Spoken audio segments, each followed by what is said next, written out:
All right, this is gonna be really quick. I'm gonna explain which one of these three color styles or intensities work for your project and why. So as you can see, we have the first one here to the left. This one has 100% of what? Of saturation. So if we grab the color itself and we take a look at it right here, you can see that the saturation right here, the S, is 100%. All right, and that is true for all of these colors as well. They are just different colors, but they are 100% saturated.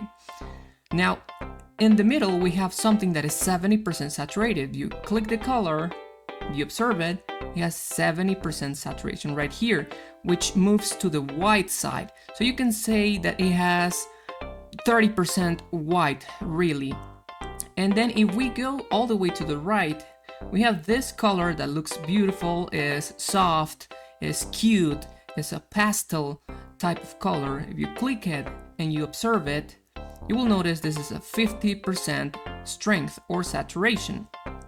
So which one works for your project? Well, this depends on your type of project. All right, so this one right here, which is the soft one or cute pastel color, it works if your project is pretty much something that is cute, like Molang, or maybe things like Hello Kitty, things that are fun, like pure fun, and things that are for a young audience, of course. This type of colors work pretty good on these type of projects. All right. Now, if we go to the one in the middle, the 70%, this is more of a standard. All right, standard. And the type of projects are something that include action, right? For example, this character itself, Pikachu, he comes from an action mainly series or anime, right? Because although he is cute, he is in a lot of fights, so that's a lot of action, right? Let's say Kick Buttowski, right? That's although he's a kid, right? And pretty much chibi, which is cute, he is involved in a lot of action. So the colors that you will see are like these, right? You don't see Kick Buttowski in this type of color. All right, and then finally, all the way to the left, 100%. What type of project would you need to create to use this type of color? Pretty much none, honestly. It looks so tough on the eyes, and it doesn't leave room for light and shadows to make any sense. If you put this character right now on top of this one, you can notice the difference. You can tell that this yellow is so strong compared to this one. You can see that the red, or it's kind of like a dark orange or a burnt orange on the cheeks, they even look different. Look at them. They're so different. So 100% saturation really has room for no project. You can do it, of course, because art is free and nobody's gonna tell you what colors you should use, but these are just examples of what we see on professional environments. We see these type of colors as standard and things that are related to action. Even if it's not fight or anything, there are different types of action.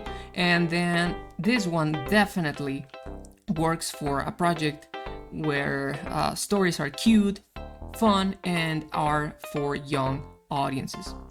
All right, so now that you got it, I'm gonna give you one last secret that you might have not noticed, and that's that the stroke here is black, The stroke here is also black. It's not 70%, right?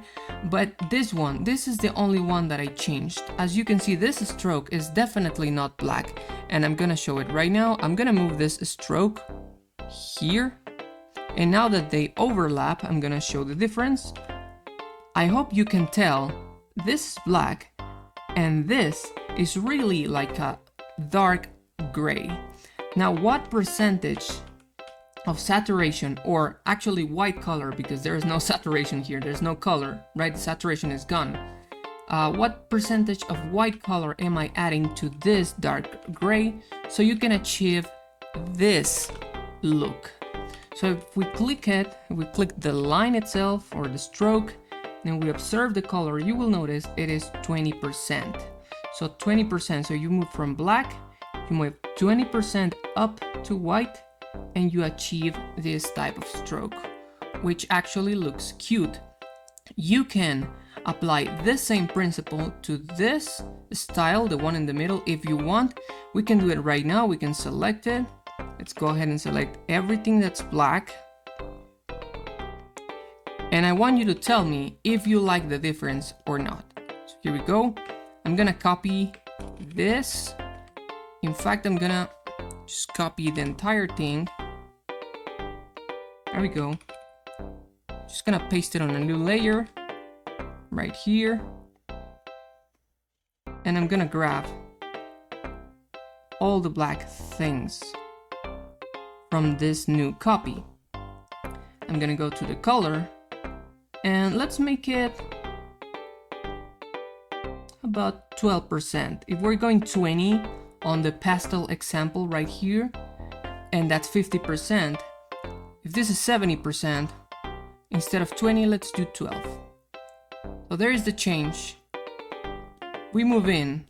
You really have to go in a lot to notice that this is black and this is dark gray. But if you zoom out like this, you really cannot tell. Nonetheless, it creates some sort of maybe professional, softer look. If you love attention to detail, go ahead and use your standard 70% saturation style with a 12% black color. If you don't mind details, just keep it 100% black. Almost nobody will notice it. Alright, so that's pretty much it. Once again, all the colors depend on the style and the type of project, and the harsh colors really have no much use. Even if we're using something like a green light, I will still use this green. Even if we're using like a red button, I will still use something that looks more like this rather than this, because they are too hard and they create such a contrast that they look bad on your project. So I hope this is useful in any way. Thank you so much for watching till the end, and thank you as always for liking and subscribing, and see you on the next video. Bye!